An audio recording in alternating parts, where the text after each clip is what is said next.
Welcome to the Salmon Runs YouTube. Enjoy the video. Start by parking the Mercedes on level ground, setting the parking brake, and letting the engine cool for at least 30 minutes. Disconnect the negative battery terminal to prevent shorts.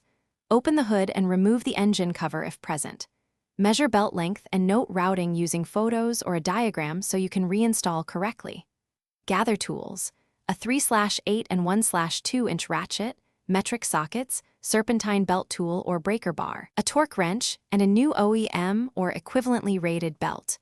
Wear gloves and eye protection and work on a cool engine. Locate the belt tensioner and identify the correct recess for your belt tool or ratchet.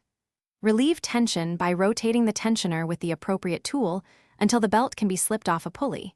Keep control as the spring can snap back.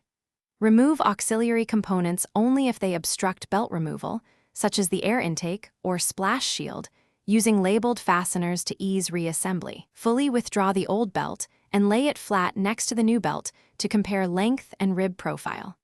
Inspect pulleys and the tensioner for wear or play before fitting new belt. Route the new belt according to the diagram you made or the sticker under the hood, keeping the belt seated in all pulley grooves and leaving the tensioner pulley for last.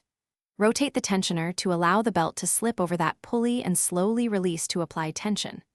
Apply specified torque to any removed brackets and torque the tensioner pivot if specified by the service manual. Use OEM torque figures when available.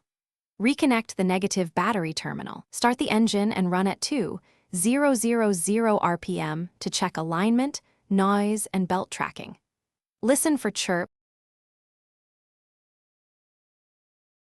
Thanks for watching. Consider subscribing if we helped you.